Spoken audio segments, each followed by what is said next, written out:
Zero fees embedded systems scholarship test ద్వారా 100% free seat సాధించండి.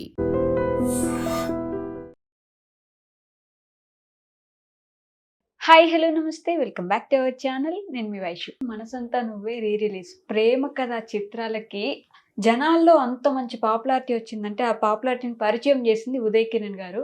Cinema రిలీజ్కి ఆల్మోస్ట్ 25 సంవత్సరాల తర్వాత కూడా ప్రతి ఒక్క 90s కిడ్ రెడీగా ఉన్నారు రేపు సినిమాకి వెళ్ళిపోవడానికి. అంత మంచి మూవీ అనమాట. ఉదయ్ కిరణ్ గారు మూవీస్ చూసిన ప్రతిసారి మనసుకు హత్తుకునేలాగా, మనల్ని ప్రకృతి వల్ల చేర్చుకునేలాగా ఉంటాయి ఆ మూవీస్ అన్ని. సో మనసంతా నువ్వే రిలీజ్ సందర్భంగా ఉదయ్ కిరణ్ గారి సిస్టర్ శ్రీదేవి గారు ఉన్నారు. మేడంతో మాట్లాడదాం. హలో మ్యామ్, నమస్తే. నమస్తే అండి. ఎలా ఉన్నారు? బాగున్నానండి. ఓకే. సో ఉదయ్ కిరణ్ గారి మూవీస్ అంటేనే యాజ్ ఐ సెడ్ ప్రకృతి ఒళ్ళోకి మనల్ని తీసుకెళ్ళినట్టు ఆయన పాటలు కానీ, ఆ మూవీ సీన్స్ కానీ మనందరినీ కట్టిపడేసేలాగా మన రియల్ లైఫ్లో జరుగుతున్న సినారియోస్ లాగా ఉంటాయి. Which one is your favourite movie? అంటే ఉదయ్ కిరణ్ గారి మూవీస్లో మీకు బాగా అనిపించే సినిమా ఏంటి? అట్లా నేను ఒక్క సినిమా అయితే చెప్పలేనండి. అసలు ఉదయ్ని స్క్రీన్ మీద చూస్తున్నంతసేపు ఏ మూవీ అయినా ఐఎమ్ ఓకే విత్ దట్. నాకు అన్ని మూవీస్ నేను ఈక్వల్గా ఎంజాయ్ చేస్తాను ఉదయ్.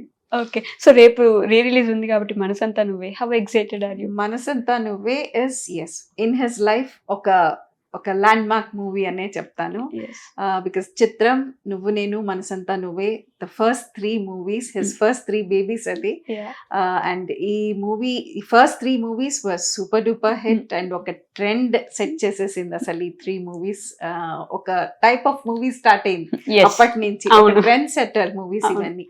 సో అండ్ ఈ మూవీ చేస్తున్నప్పుడు ఉదయ్తో మాకు జరిగిన డిస్కషన్స్ అన్ని ఆర్ ఇంకా స్టిల్ మెమరీస్ ఇంకా అలా బ్రైట్ గా ఇప్పుడు మళ్ళీ రిఫ్రెష్ అవుతున్నాయి. సో చాలా హ్యాపీగా ఉంది నాకు. అసలు 25 years తర్వాత మళ్ళీ we're going to watch this on the big screen అంటే చాలా సంతోషంగా ఉందండి. ఓకే. ప్రతి సినిమాకి అంటే స్టోరీ మీ దగ్గర డిస్కస్ చేయడం కానీ, అక్క ఇలాంటి సినిమా చేస్తున్నానని చెప్పేవారా?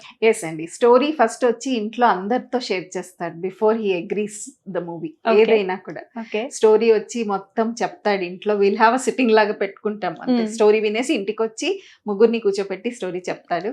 అండ్ మా అన్ని ప్రోస్ అండ్ కాన్స్ అన్ని మాట్లాడుకునే he'll agree for the movie ఎప్పుడు కూడా. అంటే చెప్పేవారా, లేదు నాన్న ఇది బాగాలేదు, ఇలా వద్దు, ఇంకేదైనా చేయండి? ఎస్, చాలా అట్లా చెప్పేవాళ్ళము. ఏదైనా అసలు నార్మల్ గా తనే మా వరకు వచ్చే ముందే స్క్రీన్ చేసేస్తాడు. ఎందుకంటే తన మూవీస్ అందరూ కలిసి కూర్చుని చూడాలి, తనకి ఎప్పుడు అలా ఉండేది. చెప్పిన కూడా లవ్ స్టోరీ అని చెప్పినప్పటికీ ప్రతి ఫ్యామిలీ మొత్తం కలిసి కూర్చొని చూసేలా ఉంటాయి అన్ని మూవీస్ మీరు చూస్తే. అసలు even if it's romantic movie, yes దాంట్లో ఫ్యామిలీ ఆస్పెక్ట్స్ చాలా ఉంటుంది. సో ఇట్స్ ఫ్యామిలీ అంతా కూర్చొని చూడదగ్గ మూవీ ఉంటుంది మోస్ట్లీ ఉదయ్. ఓకే. సో అసలు ఫిల్మ్ బ్యాక్గ్రౌండ్ కి సంబంధం లేని వ్యక్తి మీకు స్టార్టింగ్ లో అక్క నేను సినిమాల్లోకి వెళ్తాను అన్నప్పుడు, లేదంటే ఇంట్లో చెప్పినప్పుడు వాట్ వాస్ యువర్ రియాక్షన్? సినిమాలో మనకు అసలు లేదు కదా, ఇట్లా ఏమైనా ఉండేదా? మేమిద్దరు చాలా క్లోజ్ అండ్ మేము మేఘాల్లో ఉంటాం ఎప్పుడు కూడా. అలా ఉండే వాళ్ళం చిన్నప్పుడు. సో మెడల్ కట్టేసుకునే వాళ్ళం మాటలు, ఇమాజినేటరీ వరల్డ్, అలా ఇమాజినేటరీ వరల్డ్ లో వెళ్ళిపోయే వాళ్ళం. వాడు వచ్చి నాకు చెప్పాడు ఇనీషియల్ గా, ఇట్లా నేను మూవీస్ లో చేయాలి, పెద్ద యాక్టర్ అవ్వాలని ఉందక్క అని. సో నేను చిన్నదాన్నే అప్పుడు. మా ఇద్దరికి 8 years డిఫరెన్స్ ఉన్నా నేను చిన్నదాన్నే అప్పుడు కూడా. సో మేమిద్దరు డ్రీమ్ వరల్డ్ లో వెళ్ళిపోయే వాళ్ళం వాడు వచ్చి చెప్పినప్పుడు. అని అమ్మ వాళ్ళకి చెప్పడమే ఒక పెద్ద మాకు అదొక గండంగా ఉండింది. బట్ అమ్మ చాలా బాగా సపోర్ట్ చేసింది చెప్పినప్పుడు. ఎప్పుడైతే చిత్రం టైంలో యాక్టర్స్ కావాలని ఇట్లా బయట వచ్చింది, అప్పుడే వాడికి హీ కేమ్ టు నో యాప్టెక్ లో కంప్యూటర్ కోర్స్ చేస్తూ ఉన్నాడు. అప్పుడు ఈ మిస్టర్ ఆప్టెక్ ఇట్లాంటివి కూడా వచ్చాయి వాడికి. అప్పుడు he was trying to do some modelling, ఏదో చేద్దామని అనుకుంటూ ఉన్నాడు. అప్పుడు he came to know that Ramoji film city వాళ్ళు యాక్టర్స్ చూస్తున్నారని అమ్మని అడిగితే అమ్మ వెంటనే ఒప్పుకుంది. బట్ చిత్రం టైంలో మెయిన్ లీడ్ గా కాకుండా ఫస్ట్ సపోర్టింగ్ క్యారెక్టర్ అడిగారు, బాబా దగ్గరికి వెళ్ళడం. అసలు చాలా రోజులు RFCకి వెళ్ళి వస్తూ ఉన్నాడు. పొద్దున్న నుంచి రాత్రి వరకు కూర్చుని చాలా ఎఫర్ట్ పెట్టాడు అప్పుడు కూడా. Okay. And once he came to know that ఆ నలుగురు ఫ్రెండ్స్ లో వచ్చింది మెయిన్ రోల్ కాదని అన్నాడు. Hmm. చాలా అప్సెట్ అయ్యాడు. బట్ స్టిల్ ఏదో ఏదో వచ్చింది కదా, ప్రూవ్ చేసుకుంటాను, పైకి రావచ్చు, ఎంటర్ అయితే చాలని అనుకున్నాడు. ఓకే. బట్ తర్వాత it happened that main Yeah. లీడే వచ్చింది. వెళ్ళి మొహం చూడగానే నువ్వే చేస్తున్నావు. అసలు ఇంకా ఎగిరాడు. ఇప్పుడు ఎట్లయితే ఇప్పుడు ఒక రీల్ వస్తుంది, నేను చూసాను, రీమా సేన్ కి ఫోన్ చేస్తాడు ఈ మూవీలో, అవును. ఎగ్రేడ్ చూడండి, ఎగ్జాక్ట్లీ అట్లా ఎగిరాడు ఇంటికి వచ్చి. అవునా? అలా ఎగిరాడు వెంటనే. సో అదే చెప్తున్నాను, అసలు మనసంతా నువ్వే ఇంకా కొత్త కదా. మా ఇంట్లో ఆ సంతోషము, ఆ ఎనర్జీ, ఆ వైబ్స్, ఆ వైబ్రెంట్ ఫీలింగ్ ఇప్పుడు లోపల ఫీలింగ్ ఇట్ తను షూట్ చేస్తున్నప్పుడు. ఎందుకంటే అప్పుడు నేను ఇంట్లోనేదో ఐ గాట్ మ్యారీడ్ అప్పటికి, బట్ నేను అప్పుడు మా అమ్మాయిని ప్రెగ్నెంట్ షూటింగ్ అవుతున్నప్పుడు, సో అమ్మ వాళ్ళ దగ్గరే ఉన్నాను అప్పుడు. సో రోజు ఇంటికి వచ్చి వాడు వచ్చే వరకు నేను కూర్చునేదాన్ని, బికాస్ వచ్చి షేర్ చేసుకుంటే అది వినాలని నాకు. సో కూర్చునేదాన్ని అండ్ ఇంటికి వచ్చి అన్ని షేర్ చేసుకునేవాడు. ఎమోషనల్ సీన్స్ ఏమో వచ్చి అమ్మకి, దీంట్లో చాలా ఎమోషనల్ సీన్స్ ఉన్నాయి మనసంతా, వచ్చి అమ్మతో ఇట్లా కూర్చుని అమ్మతో షేర్ చేసుకుంటూ ఉంటే, షేర్ చేసుకుంటూ కూడా అట్లా ఏడుస్తూ, అంటే వాడు అది చెప్పేటప్పుడు ఆ ఇన్వాల్వ్మెంట్, ఆ సీన్ ఇన్వాల్వ్మెంట్ అన్నమాట, చెప్తూ కూడా ఏడ్చేసేవాడు. సో ఇట్ వాజ్, నాకు అదే చెప్తున్నాను కదా, ఆ ఫీలింగ్స్ అన్ని ఇప్పుడు మళ్ళీ అట్లా ఫ్లాష్ బ్యాక్ లాగా రివైండ్ చేసుకుంటున్నారా? బట్ చిత్రం ముందు చాలా కష్టపడ్డారు ఒక సినిమా ఆఫర్ కోసం ఉదయకిరణ్ గారు. ఐ మీన్ రోజు తిరగడం, రోజు ఏదైనా ఒకటి దొరికితే బాగుండు, ఒక ఛాన్స్ వస్తే బాగుండు.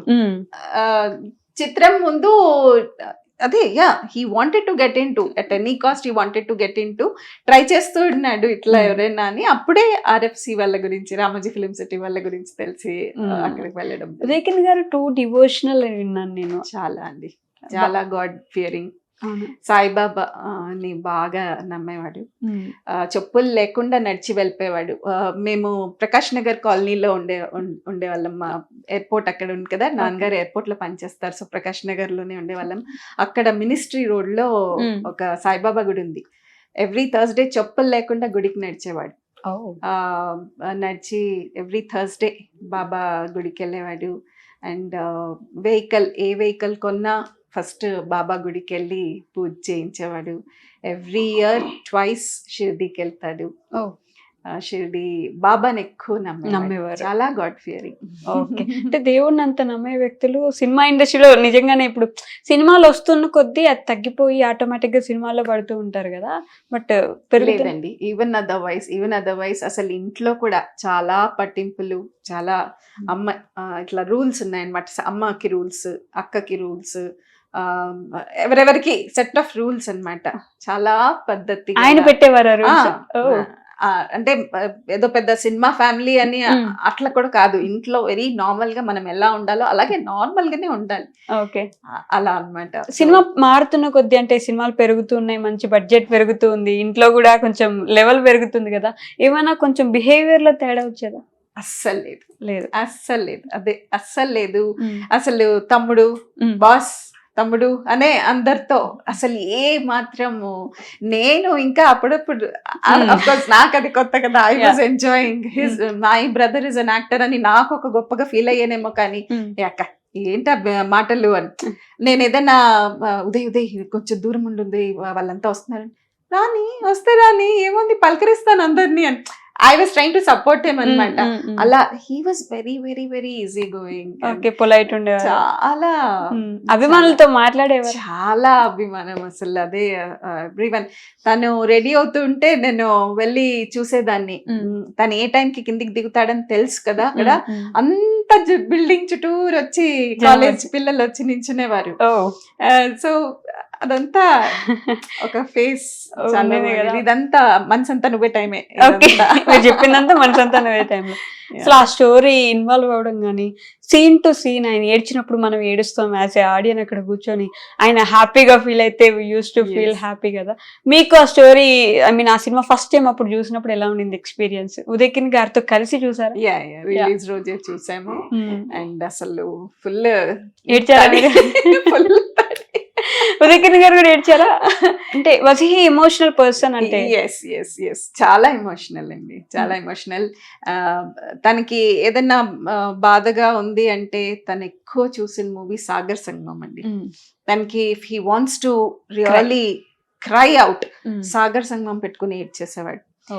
తను కూడా మాట్లాడుతూ ఏడ్చేస్తాడు అప్పుడప్పుడు ఏదైనా ఎమోషనల్ గా ఉంటే. He's a very very emotional person, very emotional, very down to earth, అసలు వెరీ సెన్సిటివ్. అక్క తమ్ముడు బాండ్ ఉంటది కదా, అది బయట వాళ్ళకి చెప్పినా అర్థం కాదు. మీ ఇద్దరి మధ్యలో ఎలా ఉండేది అసలు పర్సనల్ గా? అమ్మ నాన్నకి చెప్పనివి కూడా మీరు ఇద్దరు మాట్లాడుకోవడం? అలా అమ్మకి చెప్పనివి కొన్ని అలా వచ్చి షేర్ చేసుకునేవాడు ఎప్పుడు కూడా. ఈవెన్ షూటింగ్ లో ఏదైనా చిన్న చిన్న నట్ కట్ పనులు అలాంటివి కూడా వచ్చి వెంటనే షేర్ చేసుకునేవాడు. అట్లా హీ వాస్ వెరీ ఫ్రెండ్లీ. మీ ఇద్దరి మధ్య డిస్టెన్స్ ఎప్పుడైనా పెరిగింది? ఎప్పుడు గొడవలు పడ్డం? ఎప్పుడూ లేదు. ఎప్పుడైనా కోపం వచ్చినప్పుడు కూడా ఒక్కసారి అక్క నేను నీతో మాట్లాడిన పో అక్క అంటాడు. But within 2 minutes he'll call, కాదక్క అట్లే కాదక్క అని మళ్ళీ 2 minutes హీల్ కాల్. అట్లా ఎప్పుడు అసలు వదిలిపెట్టి ఉండరు. మహతితో మాట్లాడుతున్నప్పుడు షీ సెడ్ అంటే చాలా పొసెసివ్ నా విషయంలో మా మామ. చాలా, అదే చెప్పాను కదా, సెట్ రూల్స్ ఉన్నాయి. చాలా పొసెసివ్ అన్నమాట. ఎవరు ఈవెన్ తనకి చిన్న అప్పుడు, ఇప్పుడు కొంచెం మోడర్న్ అయిపోయారు గర్ల్స్ అంతా. అప్పుడు దానికి 2 జడలు వేయాలి, 2 జడలు వేసి పంపించాలి. ఫోన్లు, ఐప్యాడ్లు, ఇప్పుడు ప్రతి చిన్న చిన్న పిల్లల దగ్గరే ఫోన్లు. దానికి చిన్న ఐప్యాడ్ కొంటానంటే ఎందుకు, ఇప్పుడే ఎందుకు, అంత ఎక్స్పోజ్ ఎందుకు చేస్తావు అని. అసలు వెరీ పొసెసివ్ అబౌట్ హర్. పిల్లలు ఇద్దరంటే చాలా ప్రాణం అండి ఆయనకి. పిల్లలు అసలు మా వాడు పుట్టినప్పుడు వచ్చి ఇట్లా బిడ్డను ఎత్తుకుని this is my boy, I'm going to bring him up in my style అని అన్నాడు. చాలా అభిమానం. వాళ్ళిద్దరు చాలా క్లోజ్, మామ అల్లుడు బాగా క్లోజ్. వాళ్ళిద్దరు కొంచెం టైం గడిపిన చాలా. కొంచెం చిన్నది కదా, సో తన్ని కొంచెం సపోర్టివ్ గా స్ట్రిక్ట్ గా ఉండేవాడు. అంటే వాడు ఏం చెప్పేవాడంటే మనం పిల్లలతో ఒక ఏజ్ వరకు కొంచెం స్ట్రిక్ట్ గా ఉండాలి, తర్వాత ఫ్రెండ్లీ అయిపోవాలి. సో వీటితో ఫ్రెండ్లీగా వచ్చేసాడు, తనతో కొంచెం స్ట్రిక్ట్ గా పొసెసివ్ గా ఉండేవాడు అనమాట. ఇంట్లో ఫుడ్ హ్యాబిట్స్ ఎలా ఉండేవి? ఐ మీన్ వర్కౌట్ మీద, లైఫ్ మీద బాగా ఎక్కువ కాన్సన్ట్రేషన్ పెట్టేవాడు? చాలా చాలా. అసలు తనకి ఫ్రైస్ చాలా ఇష్టం, ఆలూ ఫ్రై, బెండి ఫ్రై, పాల మీగడ, పెరుగు మీగడ చాలా ఇష్టం. కానీ పాపం దీని తర్వాత అన్ని తగ్గించేస్తాను సినిమాల వల్ల. అండ్ నేను ఒమాన్ లో ఉంటాను, మస్కట్ లో ఉంటాను. అక్కడి నుంచి వచ్చేటప్పుడు అంతా చాక్లెట్స్, అక్కడ అప్పుడంతా చాక్లెట్స్ తెచ్చేదాన్ని. వెయిట్ చేసేవాడు నా కోసం ఆ చాక్లెట్స్ తినడానికి. బట్ తర్వాత అది కూడా కట్ ఆఫ్ చేసాడు. ఏరా నేను తీసుకొస్తాను రా ఏదైనా అంటే, వద్దాక అనవసరంగా తీసుకురాద్దు అని. ఎంత కష్టపడతాడు అని. కిక్ బాక్సింగ్ చేసేవాడు. అసలు ఇంట్లో పెట్టుకుని కిక్ బాక్సింగ్ చేసుకునేవాడు. అక్కడ ఇల్లంతా రీసౌండ్ వచ్చేది ఆ అరుపులకి. ఏం చేస్తున్నావు అంటే ఆ కిక్ బాక్సింగ్ అంత ఇన్వాల్వ్మెంట్ తో. ట్రెడ్మిల్ మీద పరిగెట్టేవాడండి, ఏమి స్పీడ్ లో పరిగెట్టేవాడు. ఇంత ఎలివేషన్ పెట్టుకుని స్పీడ్ లో పరిగెట్టేవాడు. ఆ పరిగెట్టేటప్పుడు కూడా ముందు ల్యాప్టాప్ మీద ఒక మూవీ పెట్టుకుని తను అన్ని లాంగ్వేజ్ మూవీస్ చూసేవాడు. అంటే హీ యూస్ టు గ్రాబ్ అన్ని దగ్గర నుంచి అట్లా ఇన్ఫర్మేషన్ తీసుకుని తనని బెటర్ చేసుకోవాలి సినిమాకి అని అన్ని language movies, Korean movies, Malayalam movies, Tamil movies చూసేవాడు బాగా. బాగా స్ట్రెస్ వచ్చినప్పుడు ఏం చేసేవారు? మీ దగ్గర ఏమైనా మాట్లాడడం, లేకపోతే ఏడవడం, అందరిని వదిలేసి దూరంగా వెళ్ళడం? డ్రైవ్ వెళ్ళిపోయాడు. డ్రైవ్కి వెళ్ళేటప్పుడు మళ్ళీ ఒంటరిగా వెళ్ళాడు, పక్కన కూర్చోవాలి. నేను కూర్చోవాలి కానీ ఏం మాట్లాడకూడదు, పక్కన కూర్చోవాలి. పెద్దగా మ్యూజిక్ పెట్టుకుంటూ డ్రైవ్ కి వెళ్ళిపోయేవాళ్ళం. తనకి ఏదైనా కొంచెం వర్క్ స్ట్రెస్ ఏమైనా ఉందని అప్పుడు అర్థం అవుతుంది నాకు. అక్కడ డ్రైవ్ పోదామంటాడు, కూర్చుంటాం. ఏదైనా మాట్లాడితే కొంతసేపు మాట్లాడద్దు, will just enjoy the music అంటాడు. సో అలా పెట్టుకుని మీకు అర్థమైపోయేది, అర్థమైంది. ఓకే ఫైన్, పిలవంగానే వెళ్ళిపోయేవాళ్ళం. నైట్ డ్రైవ్ కి వెళ్ళిపోయేవాళ్ళం. అతని అభిమానాన్ని, ఐ మీన్ అభిమానులు అతని మీద చూపించిన ప్రేమని మీరు దగ్గరుండి చూసిన రోజులు ఉండుంటాయి కదా. ఏదైనా ఒక బెస్ట్ మెమరీ ఉందా, మంచి ఫ్యాన్ మూమెంట్ టు హిమ్ మీరు చూసింది? చాలా ఉన్నాయి. ఒక అమ్మాయి పాపం ఏదో బ్లడ్ తో ఏదో లెటర్ రాసి పంపించింది. అసలు వాడికైతే కోపం వచ్చేసింది. ఇది ఇన్సల్ట్, ఇది బ్లడ్ ని ఇన్సల్ట్ చేస్తున్నాము, లైఫ్ అది. వెంటనే అది ఎవరు కనుక్కుని I'm going to ask her to stop doing that అని. అలా అని తర్వాత తిరుపతికి వెళ్ళాము ఒకసారి. తిరుపతిలో క్యూలో నించుని ఉంటే అక్కడ ఎవరో వచ్చి సార్ సైన్ చేయండి, ఆటోగ్రాఫ్ ఇవ్వండి అని ఏదో టికెట్. బాబు బాస్, మనం దేవుడి దగ్గర ఉన్నాము, ఆయన ఇప్పుడు అందరికంటే పెద్ద, ఇక్కడ మనమంతా ఒకటే ఆయన ముందు.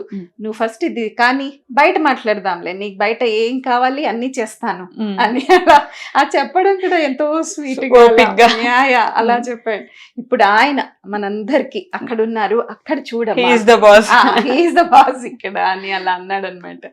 అలా ఎప్పుడు కూడా అందరినీ బాస్, తమ్ముడు, భయ్యా, ఇదే ఆ మాటలు. ఓకే, ఫ్యాన్ మూమెంట్స్ నుంచి, ఉదయ్ కిరణ్ గారి మూవీస్ నుంచి, what is that one thing అంటే you can never really forget about him? ఒక విషయం ఏంటి ఆయన గురించి ఎప్పటికీ మర్చిపోలేంది ఇన్ ఎనీ ఆస్పెక్ట్? అంటే he was always welcoming people. Okay, అంటే కొంచెం ఒక పొజిషన్ వచ్చాక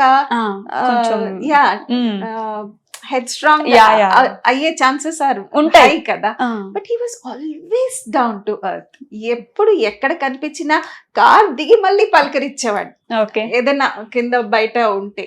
that is one thing I liked in him. ఎప్పుడు ఒకేలాగా ఉందండి. ఓకే, ఈ కాలంలో ఇప్పుడున్న జనరేషన్ హీరోస్ లో ఉదయ్ కిరణ్ గారిని ఎవరిలో అయినా చూసుకునే సిచ్యువేషన్ గానీ అలాంటి ఛాన్స్ ఏమైనా ఉందా? ఎవరైనా అట్లా కనిపిస్తున్నారా మీకు ఎవరైనా హీరో? నాకు నాని గారు చాలా ఉదయ్ లాగా ఉంటారు, న్యాచురల్ గా ఉదయ్ లాగా కనిపిస్తారు. నాని, విజయ్ దేవరకొండ కూడా నాకు I have a special affection. ఎందుకంటే తనకు కూడా ఏ సపోర్ట్ లేకుండా, నాని గారు కూడా ఏ బ్యాక్గ్రౌండ్ లేకుండా వాళ్ళ సొంత టాలెంట్ తో వస్తారు. మెయిన్లీ నాని గారు అండ్ విజయ్ గారు. మాట్లాడారు ఎప్పుడైనా వాళ్ళు? నాని గారితో చాలా క్లోజ్ గా, తన పెళ్లిలో కూడా వచ్చారు. అండ్ తర్వాత కూడా నాని గారు ఇంటికి వచ్చారు, జరగడం తర్వాత కూడా ఇంటికి వచ్చి పలకరించారు. ఐ మీన్ ఉదయ్ కిరణ్ గారి గురించి ఏమైనా చెప్తారా మీకు? ఇట్లా జరిగింది, ఇట్లా నేను ఆయన సినిమాలు చూసేవాడిని అలా ఏమైనా చెప్పేవారా నాని గారు? వీళ్ళిద్దరు అప్పుడు చాలా క్లోజ్ కూడా.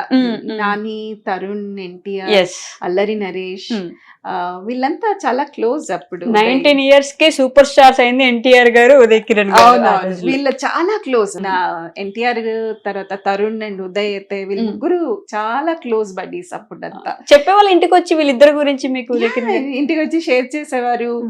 తరుణ్ ఇంటికి వెళ్ళి ఒకసారి లంచ్ కి పిలిచారు. తరుణ్ వాళ్ళ అమ్మగారు, సారీ ఎన్టీఆర్ గారు అమ్మగారు ఇంటికి పిలిచి లంచ్ కి వెళ్ళారు. సో ఇంటికి వచ్చి అప్పుడు వాళ్ళు ఏమేమి మాట్లాడారు అన్ని షేర్ చేసుకున్నాడు వచ్చి. మంచి క్లోజ్ ఉండే వాళ్ళు. yes. Okay, so wrapping it up, సినిమా రిలీజ్ అవుతుంది కాబట్టి ఆడియన్స్ కి ఏమైనా షేర్ చేసుకోవాలనుకుంటే విత్ లవ్. మనము కాసేపు రియాలిటీని పక్కన పెట్టేసి అసలు ఉదయ్ని థరోలీ ఎంజాయ్ చేద్దామండి పెద్ద స్క్రీన్ మీద. రేపు 25 years తర్వాత we're going to relive those lovely moments of the lover boy on the Valentine's Day. Wow. So let's enjoy that. But lastly, ఇప్పటికీ ఆయన మీద అంత అభిమానం చూపిస్తున్నారు కదా, అది ఏమనిపిస్తుంది మీకు దాని గురించి ఆలోచిస్తే? ఇప్పటికీ ఆయన గురించి మాట్లాడే వాళ్ళు, ఉదయ్ కిరణ్ గారు నా ఫేవరెట్ హీరో అని చెప్పే వాళ్ళు ఉన్నారు కదా, ఎలా అనిపిస్తుంది ఆ విషయం? అంత మనసుల్ని దోచుకున్నాడు వాడు. అంత he's engraved himself into everyone's heart. Yes, he lives forever. Yes. Thank you, ma'am. Thank you so much. Thank you so much, Andy.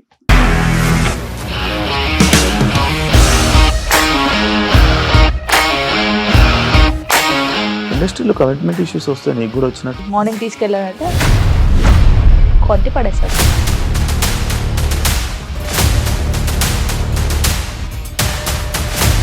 ఒక్కళ్ళు కూడా చూడలేదు ఈ సినిమా అని చెప్పడానికి కూడా చాలా ధైర్యం కావాలి. అది నిజం కదా, దాంట్లో ధైర్యం ఏంటి? ఇది నెక్స్ట్ డే ప్లేట్ మార్చేస్తే తప్పు కదా. As of now we're comfortable this అని నేను అనుకుంటున్నాను. రష్మిక గారిది మీది ఒకే ఊరు అంట కదా?